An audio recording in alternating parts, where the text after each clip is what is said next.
Dalam nama Bapa dan Putra dan Roh Kudus. Amin. Kami bersyukur dan berterima kasih kepadamu, ya Allah Tritunggal Maha Kudus. Engkau mengundang setiap kami masing-masing dengan satu kerinduan dalam hati kami, agar kami boleh mengenal dan mengasihi Engkau. Hingga pada saatnya kami juga boleh memandang Engkau dari muka ke muka. Ini kerinduan hati kami yang terdalam, Tuhan.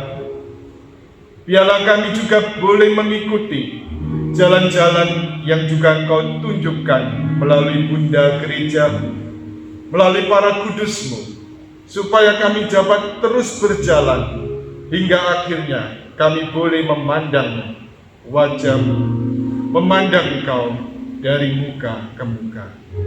Ini kami, ya Tuhan, ajar kami bagaimana kami harus berjalan, apa yang perlu menjadi dasar kehidupan kami, supaya kami dapat mengenal dan mengasihi-Mu dan memandang wajah-Mu. Terima kasih Tuhan. Segala pujian, syukur, hormat, dan kemuliaan hanya bagi-Mu. Utus Roh Kudus-Mu Tuhan untuk bekerja di antara kami. Biarlah Roh-Mu yang berkuasa atas kami masing-masing. Terima kasih Tuhan. Kemuliaan kepada Bapa dan Putra dan Roh Kudus, seperti pada permulaan, sekarang, selalu, dan sepanjang segala abad. Amin. Dalam nama Bapa dan Putra dan Roh Kudus. Amin. Baik, selamat malam Bapak Ibu, saudara-saudari yang dikasihi Tuhan Yesus. Selamat malam. Shalom.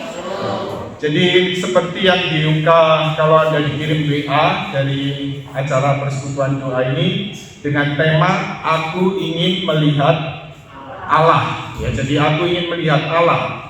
Sebenarnya ini satu tema yang sudah berjalan dalam satu pengajaran, ya, dari satu pengajaran di channel YouTube Jalan Doa, ya.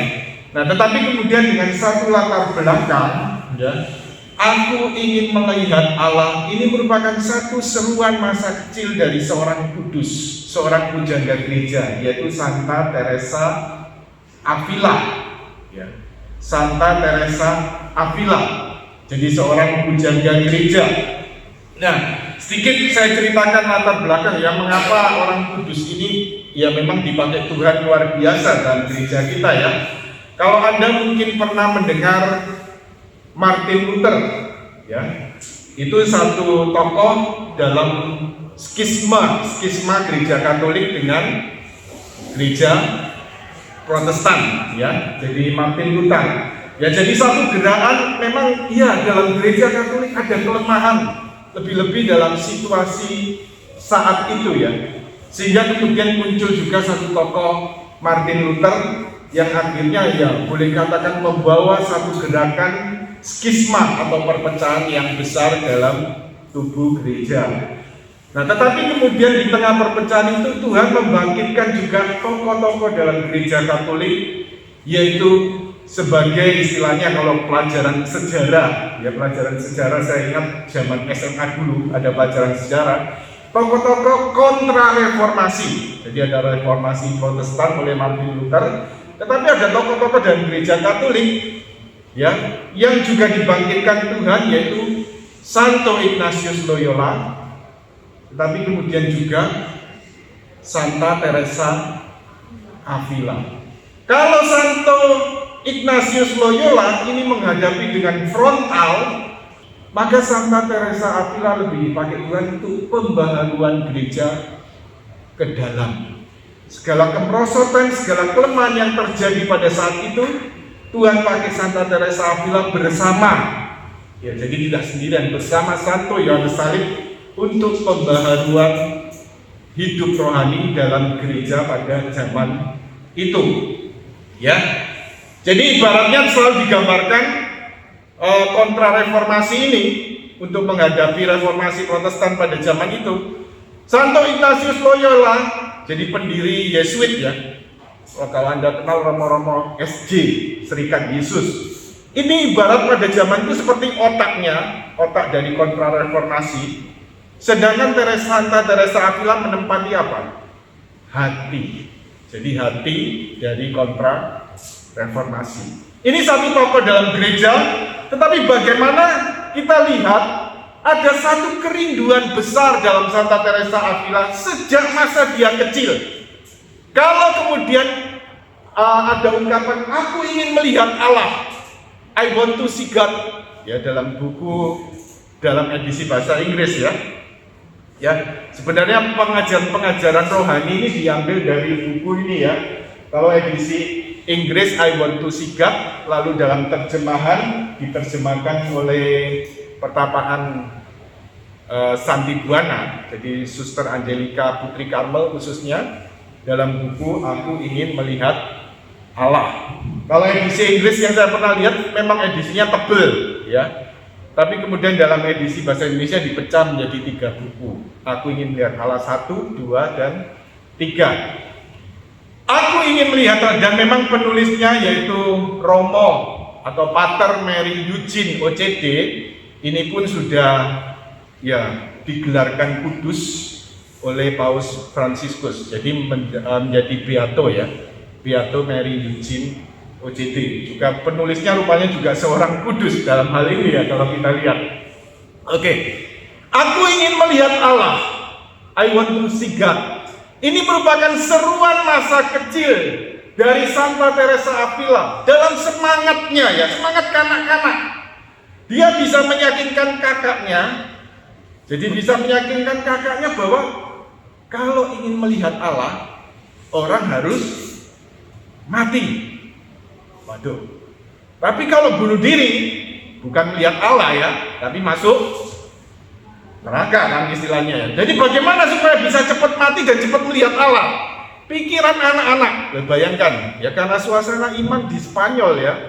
Jadi Santa Teresa Avila latar belakangnya keluarga bangsawan di Spanyol. Pikiran anak-anak, ya saya kalau ingin cepat melihat Allah saya harus mati. Saya ingin jadi martir. Jadi dia bisa meyakinkan kakaknya untuk, ayo kita pergi ke Tanah Mor. Ya rupanya ada Tanah Mor di dekat Spanyol ini ada dalam kekuasaan ya kelompok-kelompok lain ya. Supaya artinya apa? Nanti kita ke sana lalu kita bisa menjadi martir lalu segera melihat Allah. Jadi aku ingin melihat Allah. Pikiran sederhana anak-anak ini ya, Teresa Avila bisa meyakinkan kakaknya. Dan mereka sudah mulai berjalan, jadi kakaknya juga ikut bersemangat perjalanan menuju Tanah Mor ini. Tapi di tengah jalan penyelenggaraan Tuhan, mereka bertemu pamannya. Lah pamannya ya serta-merta kemudian ya ketika mendengar cerita anak-anak ini, akhirnya kemudian apa? Ya sudah bawa pulang lagi, ya nggak jadi. Ya tetapi kemudian semangat untuk merindukan Tuhan ini terus ada dalam Santa Teresa Avila. Mereka main jadi pertapa-pertapa dan sebagainya. Sampai kemudian akhirnya memang Santa Teresa Avila ya sempat juga hanyut ya dengan pergaulan, dengan kelemahan dan sebagainya. Tapi akhirnya kembali lagi Tuhan memanggil. Lalu kemudian dia akhirnya ya membaktikan diri pada Tuhan, menjadi biarawati Pokarem. Nah, tetapi memang semangat kerohanian pada zaman itu sangat menurun, sehingga akhirnya dia bersama Santo Yohanes dipakai Tuhan untuk membangun kembali, untuk membangkitkan hidup kerohanian dalam gereja. Baik, ini satu seruan, dan pada bagian ini ya saya ingin melanjutkan bagian yang paling dasar. Tadi, kalau aku ingin melihat Allah, aku harus mati. Tapi saya renungkan di sini matinya bukan mati fisik, itu soal nanti ya. Kalau kita saatnya dipanggil oleh Tuhan pulang ke rumah Bapa. Tetapi kalau ingin melihat Tuhan, kita juga perlu mati. Mati dalam hal apa? Mati bagi diri sendiri. Mati bagi egoisme kita. Mati juga dari keterikatan-keterikatan kita. Karena itu kita pelajari di sini, kita perlu supaya sungguh-sungguh mati bagi diri sendiri, mati bagi egoisme kita. Kita juga perlu mengenal diri kita. mengenal diri dalam terang Allah. Nah, coba Anda bayangkan ya, satu ilustrasi, mungkin kalau Anda mau pejamkan mata ya boleh. Anda bayangkan berada dalam satu ruangan yang sangat gelap. Ya, ruang tertutup, ini masih ada cahaya dari luar ya. Tapi anggap saja juga masih ada LCD proyektor. Tapi anggap saja Anda berada dalam satu ruangan yang sangat gelap, tertutup, tanpa ada cahaya sedikit pun yang masuk. Nah, kira-kira bisa lihat sesuatu enggak? Coba Anda bayangkan. Tertutup, kordennya tebal, jendela-jendela tertutup, korden tebal, tanpa ada sinar sedikit pun dari lampu atau matahari yang masuk. Lihatnya apa? Gelap, ya, hitam, begitu ya. Nah, tapi coba bayangkan, ketika mungkin ini satu ruangan gelap, anggap saja seperti gudang. Ini masih gambaran ini sebenarnya masih terlalu bersih ya. Anggap saja gudang begitu ya. Anda berada dalam ruang yang gelap, tertutup rapat, yang dilihat hanya gelap warna hitam begitu ya. Tetapi ketika jendela mulai dibuka, mungkin bisa dinyalakan satu lampu Pak.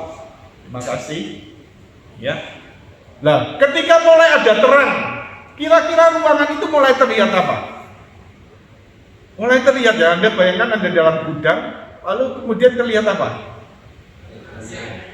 Debu, ya, sarang laba-laba, apa? Lubang tikus, ya. Jadi macam-macam ya. Nah sekarang ketika kemudian kordennya makin dibuka, terang itu makin masuk. Nah, makin terang Pak Gerard, tolong ya. Baik, kita kembali ke dalam nyala lampu semua, bisa dinyalakan. Semakin terang Allah bersinar menyinari hati kita, maka kelihatannya apa? Semakin kelihatan ternyata apa? Tadi ya, sarang tikus, sarang laba-laba, debu, macam-macam makin kelihatan. Ini satu gambaran ya. Jadi satu gambaran kalau orang dalam kondisi dosa berat, ibarat di ruangan tertutup rapat, tidak bisa lihat apa-apa. Yang dilihat hanya gelap. Merasa ya it's okay. Ya, dalam kondisi dosa ya seolah-olah ya oke-oke saja ya. Semuanya dijalani dosa ya sama jadi makanan sehari-hari, sampai mungkin nggak tahu kalau dirinya jatuh terus ke dalam dosa, sampai tidak sadar itu. Tetapi begitu terang ilahi, cahaya ilahi mulai masuk dalam hidupnya, mulai kelihatan. Ya, ibaratnya tadi ruang tertutup rapat tanpa cahaya, ketika mulai dibuka kordennya mulai ada sinar masuk, sinar matahari masuk, makin terang, terang itu makin besar lagi, dibuka semua makin besar lagi. Maka yang segala yang kotor, segala yang cacat celah, orang akhirnya juga mengenal sesungguhnya siapa dirinya di hadapan Allah. Kita lihat dalam hal ini, kalau kita bicara soal pengenalan diri, ya pengenalan diri, ini meliputi 3 aspek ini. Yang pertama, siapa kita di hadapan Allah. Yang kedua, kekayaan supernatural, jadi kekayaan rohani yang diberikan Tuhan pada kita. Lalu yang ketiga, segala kecenderungan yang jahat. Ya memang pada seri yang sebelumnya sudah saya bahas panjang lebar mengenai siapa kita di hadapan Tuhan. Tetapi ini saya ambil beberapa poin lagi. Allah adalah segalanya dan manusia bukan apa-apa. Jadi siapa diri kita di hadapan Tuhan ya? Siapakah kita di hadapan Allah? Allah pencipta dan kita ciptaan. Kalau sebagai ciptaan kita boleh memanggil Allah sebagai Bapa hanya karena Tuhan Yesus, hanya karena jasa-jasa dan penebusan Yesus, kita boleh panggil Allah sebagai Bapa. Ini anugerah yang sangat besar. Karena itu Tuhan mengajarkan apa? Bapa kami yang ada di surga. Nah, tetapi tidak berhenti di situ. Kalimat kedua apa? dimuliakan namamu. Ya. Bapa kami yang ada di surga, Allah yang begitu dekat dengan kita, Allah yang mau jadi Bapa kita, kita diangkat jadi anaknya. Tetapi pada baris kedua dari doa Bapa kami, kita diajar untuk apa? Dimuliakan namamu. Jadi untuk memuliakan Allah. Allah sang pencipta dan kita ciptaan. Betapapun dekatnya, ya, Allah sebagai Bapa kita, tetapi tetap ada jarak antara pencipta dan juga ciptaan. Ya ini, ya, walau ya harus diakui kadang sebagai ciptaan ini kadang-kadang selalu menyenangkan Tuhan atau sering mokong. Bahasa apa ini mokong ini ya? Apakah sebagai ciptaan kita ini selalu menyenangkan Tuhan atau selalu mokong sama Tuhan? Sering mokongnya ya. Jadi mokong ini apa? Melawan begitu ya, melawan, memberontak dan sebagainya ya. Nah, jadi Allah adalah segalanya dan kita sesungguhnya manusia bukan apa-apa. Santo Agustinus, seorang bapak gereja, dalam satu doanya, Tuhan, ajarlah aku mengenal Engkau dan mengenal diriku sendiri. Mengenal Allah, tetapi juga mengenal diri. Jadi menyadari sebenarnya siapa kita ini di hadapan Tuhan, ini juga dasar yang penting. Jadi kalau kita ingin melihat Tuhan, kita ingin memandang wajah Tuhan, kita juga perlu mendasarkan diri dari poin-poin ini, yaitu untuk mengenal diri. Kalau seorang belum sungguh-sungguh sadar kalau dirinya bukan apa-apa, maka dia belum menemukan Allah. Ya apalagi kalau orang baru bertobat ya. Kadang-kadang merasa, oh saya bertobat, oh saya kemudian boleh diberikan karunia, saya boleh melayani dan sebagainya. Kadang-kadang satu godaan yang bisa timbul yaitu godaan apa? Kesombongan rohani, itu juga bisa ya. Jadi kadang-kadang orang merasa diri, waduh saya ini hebat. Ya, sebenarnya kalau kita bertobat itu sama sekali bukan hebatnya kita, tapi hebatnya siapa? Hebatnya Tuhan. Ya kok, ya ibarat sampah, puji Tuhan, Tuhan ini mau memungut sampah ini kan. Ya, jadi dalam hal ini kalau orang merasa dirinya berkembang dalam hidup rohani, merasa mulai hidup doanya bagus dan sebagainya, tapi kalau dia belum sungguh-sungguh sadar kalau dirinya bukan apa-apa di hadapan Tuhan, sebenarnya dia belum menemukan Allah. Ya. Barang siapa telah sungguh-sungguh menyentuh Allah, ia telah mengalami kecilannya dan kepapaan kodrati insan yang terdalam. Ya. Jadi dalam hal ini kalau seorang tidak tahu bahwa kalau seorang menyentuh Tuhan, mengalami perjumpaan pribadi dengan Tuhan, dia juga akan mengalami kekecilannya. Siapa sesungguhnya dia di hadapan Tuhan. Bahwa sesungguhnya manusia ini bukan apa-apa. Kalau saya ingat pada awal-awal saya mulai mengalami hidup baru, yaitu sekitar tahun 95 ya. Yaitu kemudian artinya pertobatan atau kemudian kita sebut kasih mula-mula ya. Lalu mengalami pencurahan roh.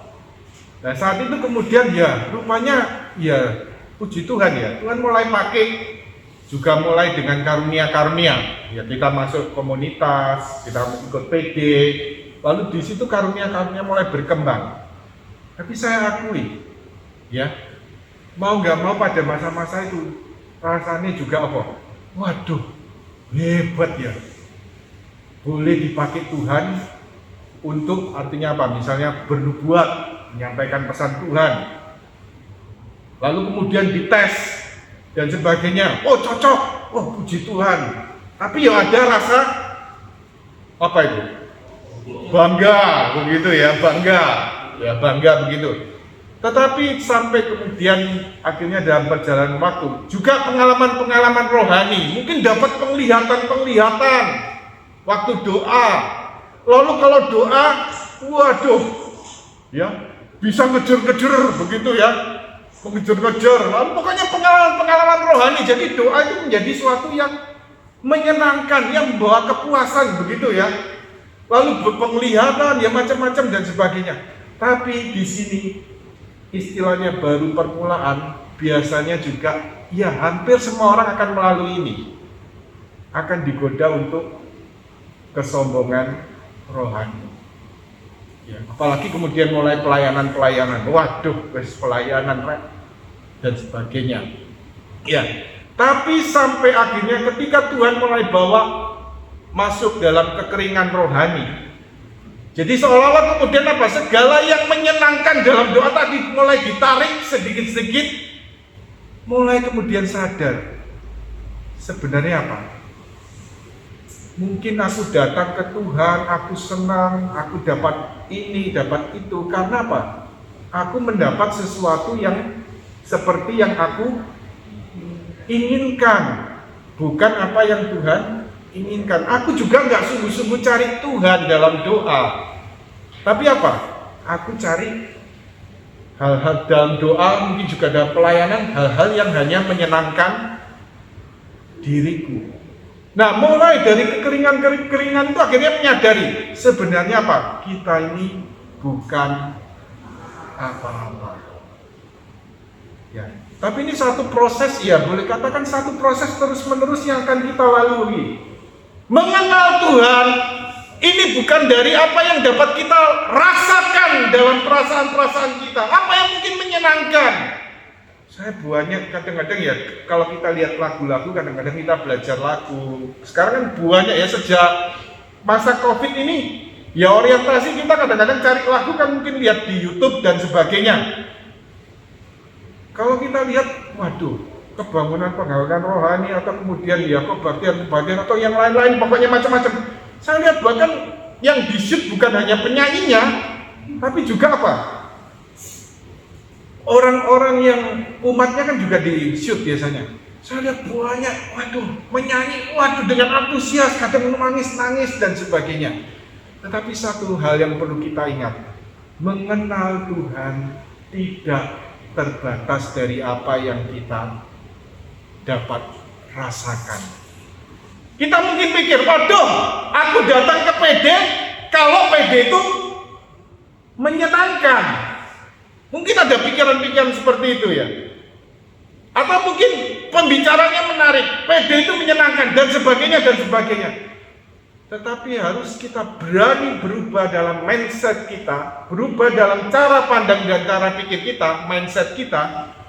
Saya datang ke PD untuk siapa? Untuk Tuhan. Entah PD-nya ini senang dapat yang menyenangkan, dapat penghiburan atau kemudian kelegaan, puji Tuhan. Tapi seandainya kalau tidak, puji Tuhan. Tuhan tidak bisa diukur dari apa yang menyenangkan perasaan kita. Tetapi dalam hal ini, semakin kita menerima terang Tuhan, kita juga menyadari sebenarnya siapa? Manusia ini bukan apa-apa di hadapan Tuhan. Kalau ada sesuatu yang baik dalam diri kita sebagai manusia, karena apa? Tuhan yang mengerjakan. Ya. Karena itu mari kita lihat berikutnya. Mari kita buka kitab suci dulu ya. Pengenalan diri ini sangat penting. Karena ini juga menjadi teladan dari Tuhan kita Yesus Kristus. Mari kita buka dari Injil Matius bab 11 ayat 25 sampai 30. Ajakan juru selamat.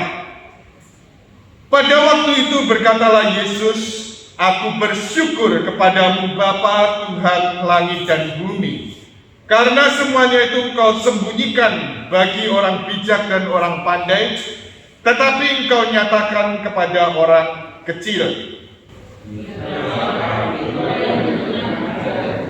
Semua telah diserahkan kepadaku oleh Bapakku, dan tidak seorang pun mengenal anak selain Bapa, dan tidak seorang pun mengenal Bapa selain anak, dan orang yang kepadanya anak itu berkenan menyatakannya.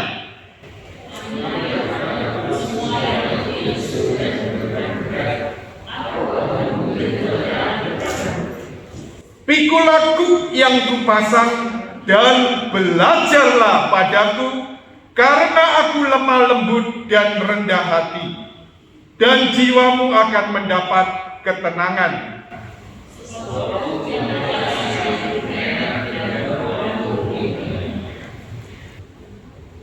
Kita diajak Tuhan pada malam hari ini, pada seluruh hidup kita apa?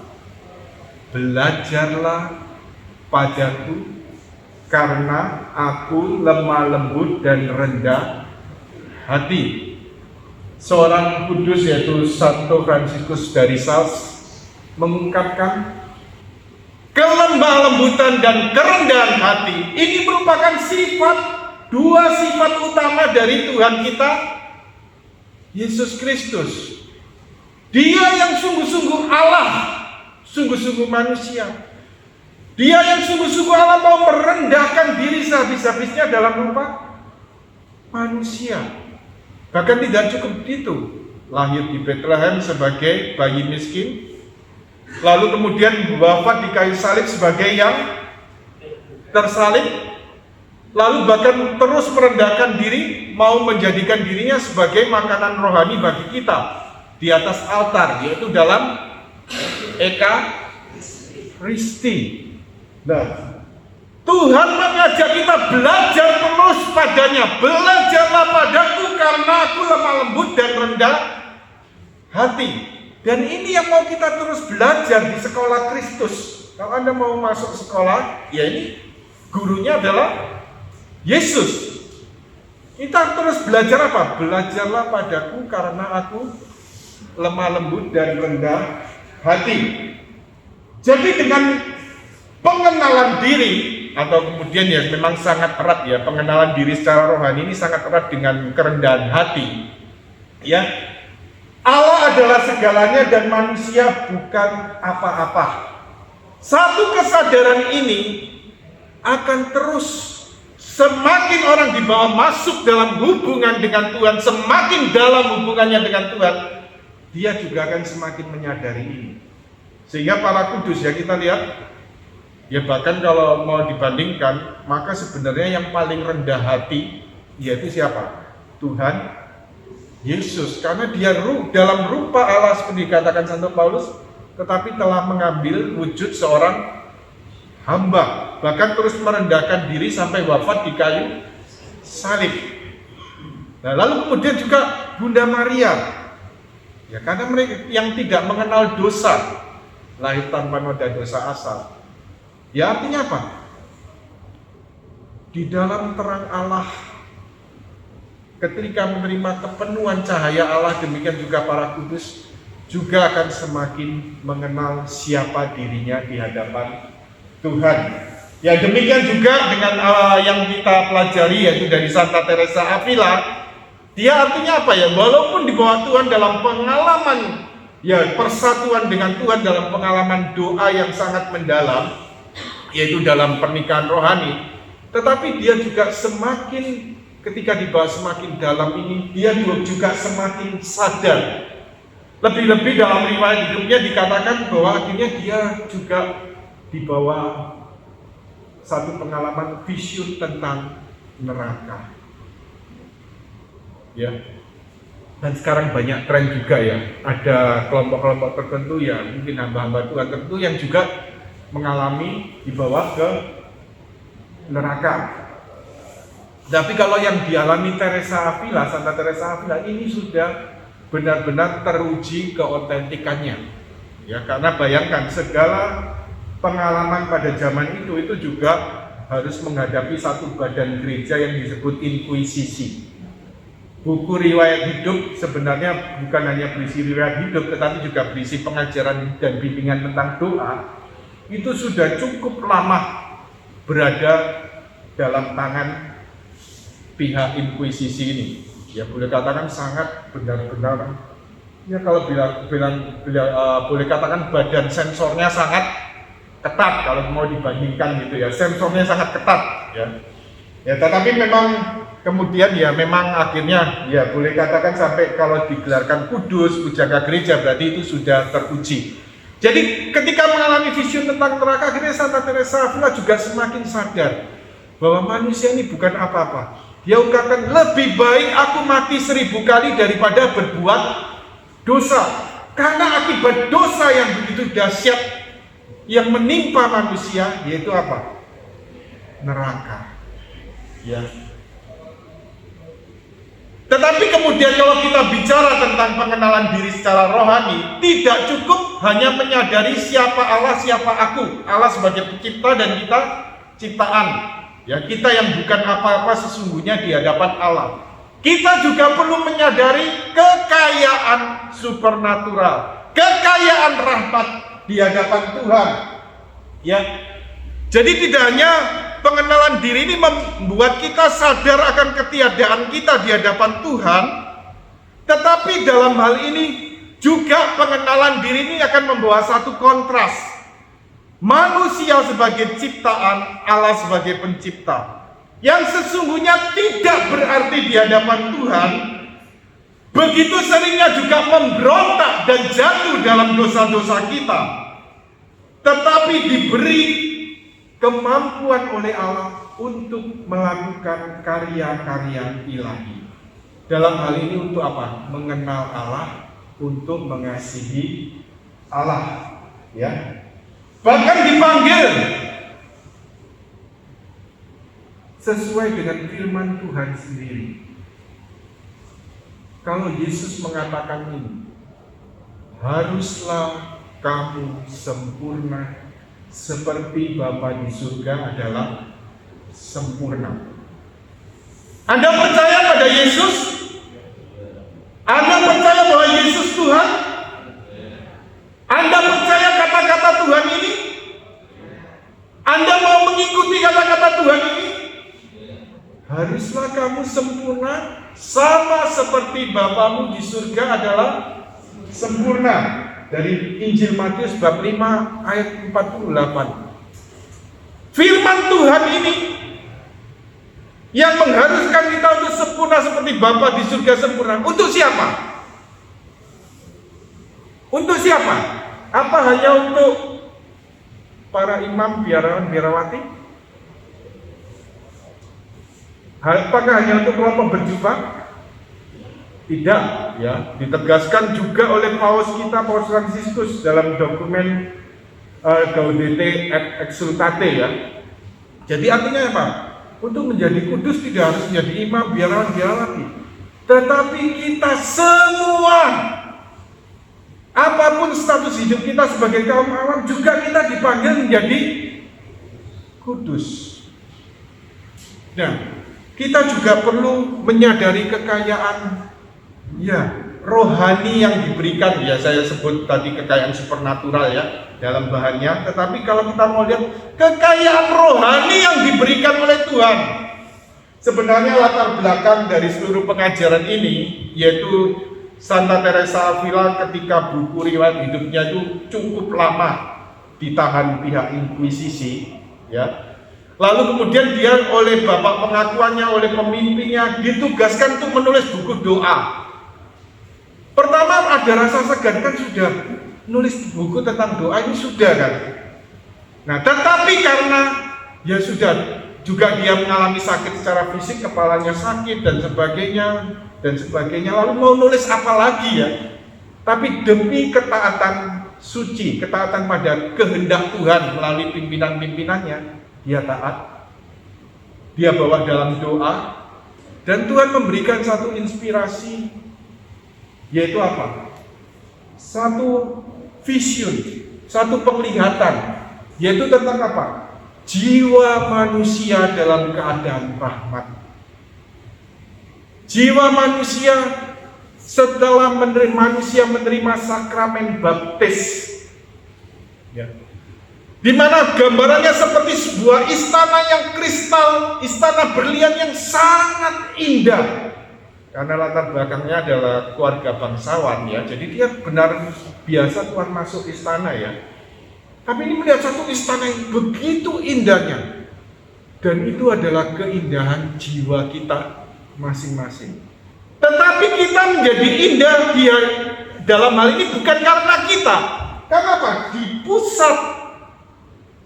Di pusat dari istana batin atau puri batin ini, disinilah Allah Tritunggal Maha Kudus bertahta. Allah Tritunggal Maha Kudus diam dalam lubuk terdalam jiwa kita. Sehingga Pak Santo Paulus juga katakan apa? Tidak tahukah kamu bahwa kamu adalah bait Allah? Itu tempat kediaman Allah. Tidak tahukah kamu bahwa kamu adalah bait Roh Kudus? Allah tinggal dalam jiwa kita. Nah, keindahan jiwa kita dalam keadaan rahmat ini karena kehadiran Allah. Ya. Jadi dalam berbicara tentang jiwa, kita harus membayangkan sebagai suatu yang luas, lapang dan luhur. Dan ini dapat dilakukan dengan tidak berlebih-lebihan sama sekali, karena kemampuan jiwa jauh lebih besar daripada dapat kita bayangkan. Dari karya Puri Batin ruang pertama, artikel pertama. Jadi kemudian untuk menggambarkan, jadi manusia ini dasarnya walaupun ada, ya boleh katakan harus menyadari antara pencipta dengan ciptaan ini, tetapi kita manusia juga diangkat begitu luar biasa, begitu indahnya di hadapan Tuhan, ya. Jadi diciptakan, ya gambarannya tadi seperti suatu istana kristal yang sangat indah, tetapi keindahan itu memancar karena Allah yang tinggal dalam diri kita, ya. Dan karena itu, ya manusia juga diberikan karunia rohani dan janji-janji Tuhan. Manusia diperlengkapi. Kalau Tuhan mengatakan haruslah kamu sempurna, sama seperti siapa? Sama seperti siapa? Bapa di surga adalah sempurna. Sempurna dalam hal apa? Sempurnanya dalam hal apa? Sebelumnya Yesus mengatakan apa? Allah menerbitkan matahari, Bapa menerbitkan matahari untuk orang baik dan orang fasik. Tuhan juga menurunkan hujan untuk orang baik dan orang fasik. Jadi sempurna dalam hal apa di sini? Sempurna dalam cinta kasih, kasih kepada Allah dan juga kasih kepada sesama. Jadi kalau kita bicara tentang kekudusan, sebenarnya ini satu kesempurnaan, yaitu apa? Kesempurnaan dalam cinta kasih, ya.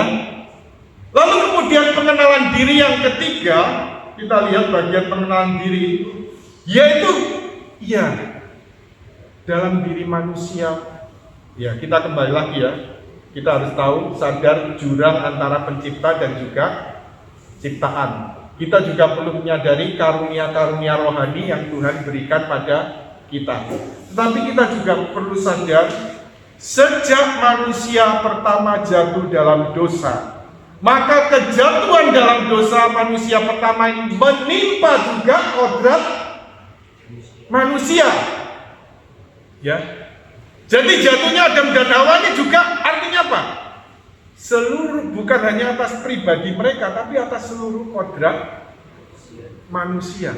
Sehingga kemudian apa? Gambarannya di sini, ya tadi kalau ada gambaran puri batin tadi, istana batin, tetapi di luaran situ ada banyak binatang berbisa, reptil, yang artinya apa? Berusaha mengganggu, berusaha menyerang, ya.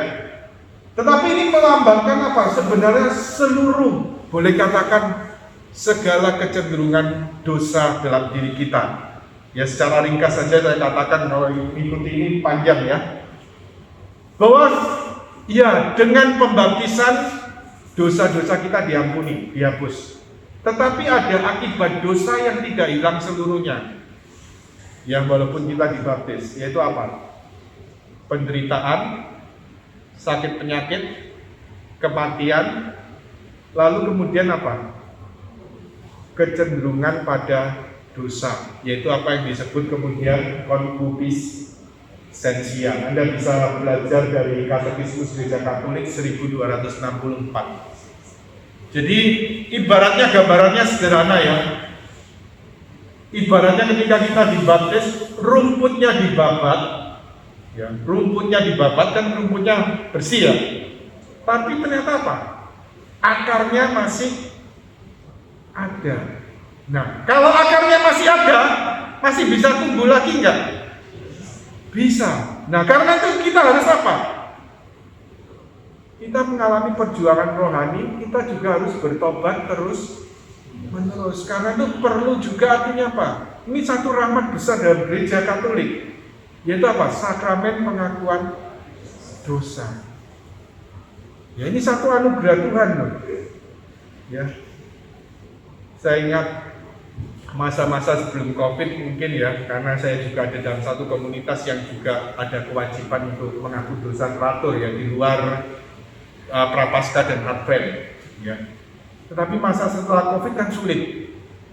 Ya, tapi terakhir ini kan ya terakhir masa Prapaskah. Kok ada kerinduan besar begitu, walaupun sempat masa COVID ternyata saya waktu ke katedral mau doa di sana, ternyata ada romo yang biasa dulunya saya minta pengakuan. Nah, kemudian dia rupanya sedang menerima pengakuan ya, artinya waktu itu masa COVID ya saya kesempatan walaupun kemudian di luar ya, bukan di dalam ruang pengakuan ya, dan juga jaga jarak dan sebagainya. Tapi akhir-akhir ini saya rasa kerinduan besar ya. Nah, ternyata kemudian ada urusan yang sangat bulat, yaitu apa? BPKB motor atas nama istri, lalu alamat sekarang saya sudah pindah Sidoarjo, KTP Sidoarjo, tapi alamatnya waktu STNK itu masih di Surabaya. Jadi sangat ruwet ngurusnya.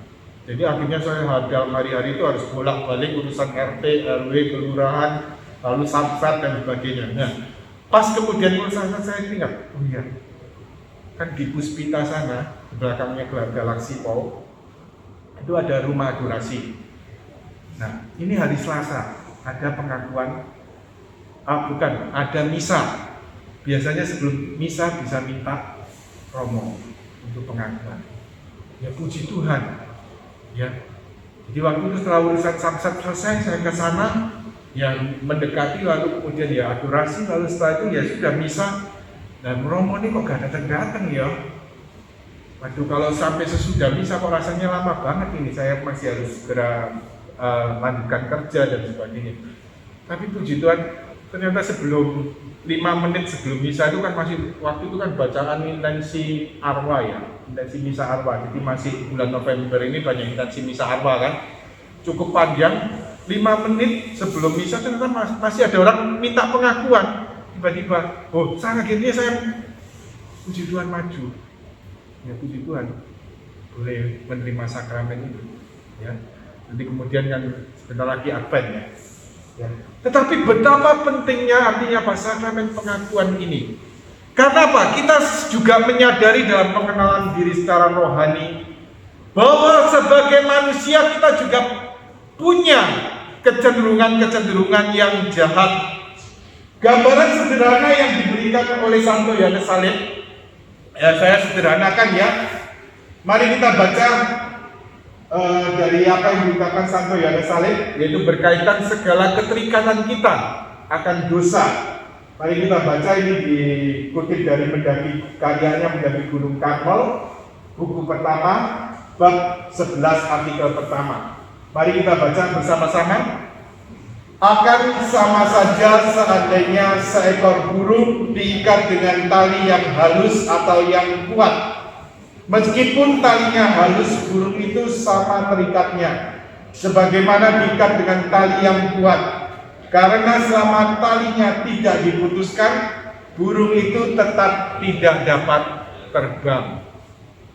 Jadi gambarannya apa? Burung, ya, kalau kakinya terikat, entah talinya kuat besar atau tali halus yang mungkin digambarkan seperti dari sutra atau dari benang emas, burung itu dapat terbang enggak? Tidak dapat terbang. Demikian juga kita di hadapan Tuhan. Apapun yang mengikat diri kita,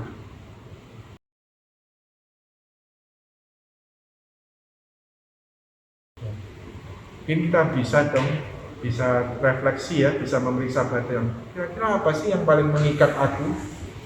yang mungkin menjadi penghalang seperti tali atau benang halus yang mengikat diriku sehingga aku gak mau serahkan hatiku seluruhnya kepada Tuhan. Coba kita mau diam sejenak, hening sejenak, kita renungkan. Apa yang mengikat kita sampai saat ini? Mungkin kita paling berat untuk melepaskan itu, tetapi mungkin itu yang paling diminta Tuhan untuk lepas, supaya kita dapat bebas. Kita sadari sejenak, kita biarkan terang Tuhan yang menyinari hati kita. Juga mungkin segala kecenderungan jahat, segala keterikatan seperti burung yang diikat kakinya oleh tali yang kuat atau oleh yang benang yang halus yang tidak dapat terbang.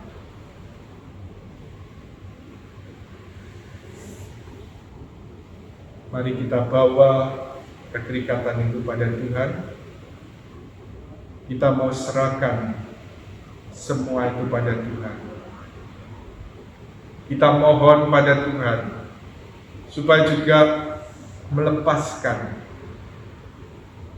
ikatan-ikatan yang mungkin ada dalam diri kita. Masa-masa ini kita semakin dekat juga pada masa Natal yang sebelumnya didahului dengan masa Advent, walaupun saat ini belum masuk ke dalamnya. Tapi kita juga mau kembali membangun relasi kita dengan Tuhan. Kita mohon pada Tuhan supaya kita dapat mengenal diri kita. Juga satu poin ini yang mau kita sadari malam ini. Ibarat burung yang diikat dengan tali yang kuat ataupun benang yang halus, entah benang sutra atau benang dari emas. Burung ini tetap terikat dan tidak dapat terbang. Saat ini kita bawa semua itu pada Tuhan. Kita mau mohon supaya terang Tuhan sungguh-sungguh menyinari hati kita. Utus Roh Kudus-Mu Tuhan, untuk menolong kami untuk mengenal Engkau dan mengenal diri kami sendiri dalam terang-Mu. Engkau tahu kerinduan hati kami untuk mengenal dan mengasihi-Mu dan bersatu dengan-Mu, untuk memandang Engkau dan melihat wajah-Mu. Tetapi Engkau juga tahu bahwa kami bukan apa-apa di hadapan-Mu. Juga dengan segala keterikatan kami, biarlah Tuhan berikan terang-Mu saat ini. Berikan terang atas kami masing-masing. Datanglah Yesus, datanglah Yesus, datanglah Yesus, jamalah hatiku. Datanglah Yesus, datanglah Yesus,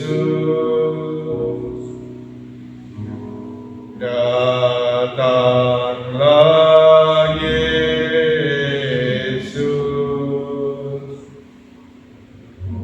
jamalah hatiku. Mari kita nyanyikan bersama. Datanglah Yesus, datanglah Yesus, datanglah Yesus,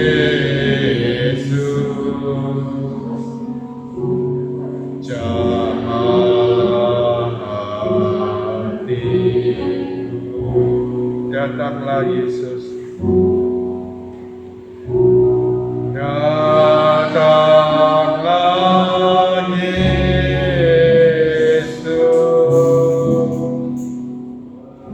datanglah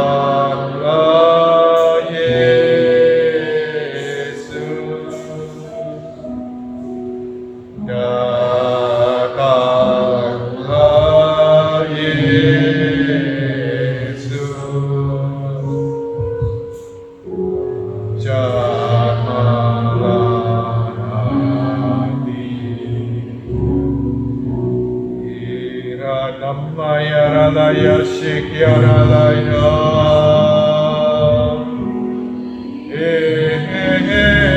ralaya shikyaralaya,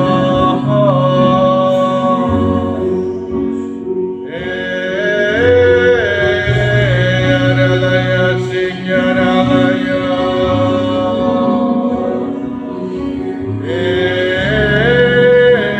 ralaya Yaralaya Sikyaralaya, Yaralaya, Inna Yaralaya,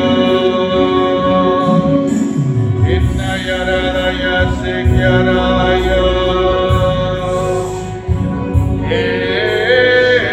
Yaralaya, Yaralaya Sikyaralaya, Yaralaya, Inna Yaralaya Sikyaralaya, Inna Yaralaya Sikyaralaya, Yaralaya,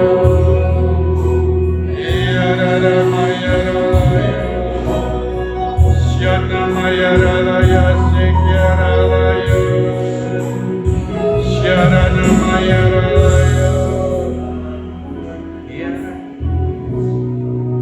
Buatlah kami bernyala-nyala dalam kasih-Mu Tuhan. Engkau tahu bahwa dari diri kami sendiri, kami bukan apa-apa di hadapan-Mu. Tetapi Engkau telah memanggil dan memilih kami untuk hidup dalam persahabatan denganmu, untuk menjalin satu hubungan pribadi denganmu. Bakar hati kami dengan api kasih-Mu. Berilah selalu kerinduan dan bangkitkanlah kerinduan dalam hati kami untuk memandang wajah-Mu, untuk melihat Engkau, hingga saatnya kami boleh memandang Engkau dari muka ke muka. Ini kami Tuhan. Biarlah Engkau persiapkan hati kami. Engkau bangun juga setiap kami untuk boleh mengenal Engkau dan mengenal diri kami di dalam terang-Mu sendiri. Terima kasih Tuhan. Biarlah terang-Mu saja yang boleh semakin bercahaya di dalam hati kami masing-masing. Biarlah cahaya kemuliaan-Mu menyinari setiap hati kami, sehingga kami juga dapat melihat diri kami sesungguhnya di hadapan-Mu. Terima kasih Tuhan. Syaranamaya Shikyarana Shikyarana Yarana Shikyarana Yarana Shikyarana Yarana Shikyarana. Terima kasih Tuhan, kami bersyukur dan memuji. Terima kasih. Yarana Shikyarana. Jangan padamkan roh. Biarlah hatimu selalu bernyala di hadapan Tuhan.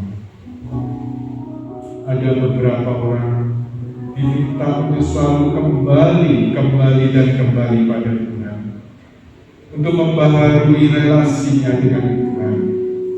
Khususnya jangan tinggalkan doa. Minta pada Yesus seperti para rasul minta, Tuhan, ajarlah aku berdoa. Biarlah Roh Kudus yang akan membimbing dan mengajar Anda untuk terus berdoa.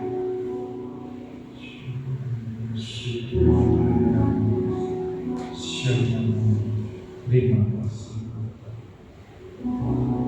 Juga saya merasa ada yang mengalami ketakutan saat ini di zaman Tuhan.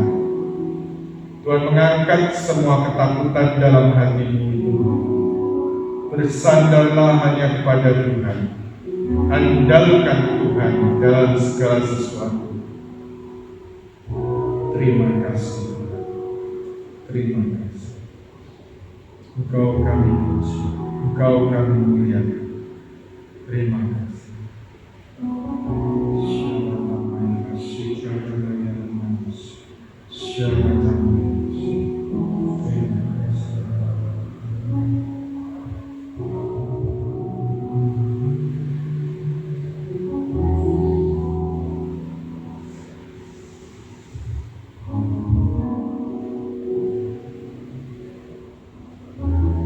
Saat ini dalam keheningan ini, ajarlah Tuhan berbicara secara pribadi.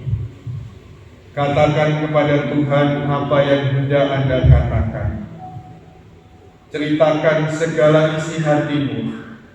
Juga kalau engkau punya masalah, engkau punya pergumulan, ceritakan pada Tuhan seperti engkau ceritakan pada seorang teman.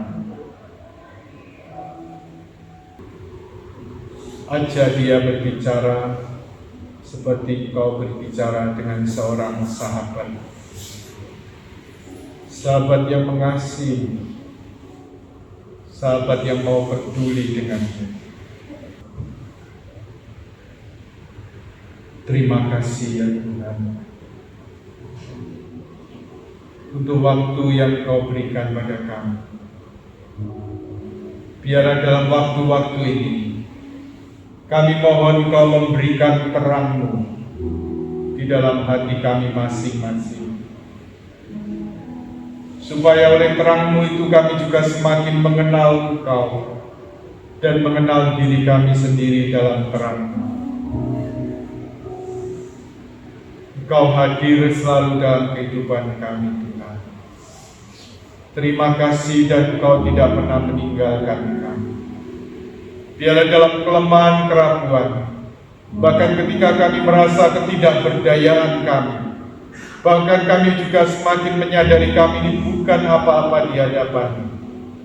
Kami percaya bahwa kami tidak pernah sendirian. Engkau ada dan menopang kami. Engkau menjadi kekuatan kami. Engkau menjadi andalan kami.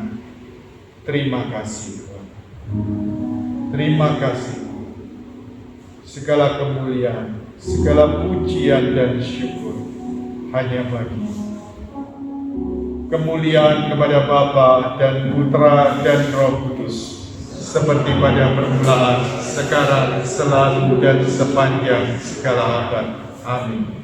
Dalam nama Bapa dan Putra dan Roh Kudus. Amin.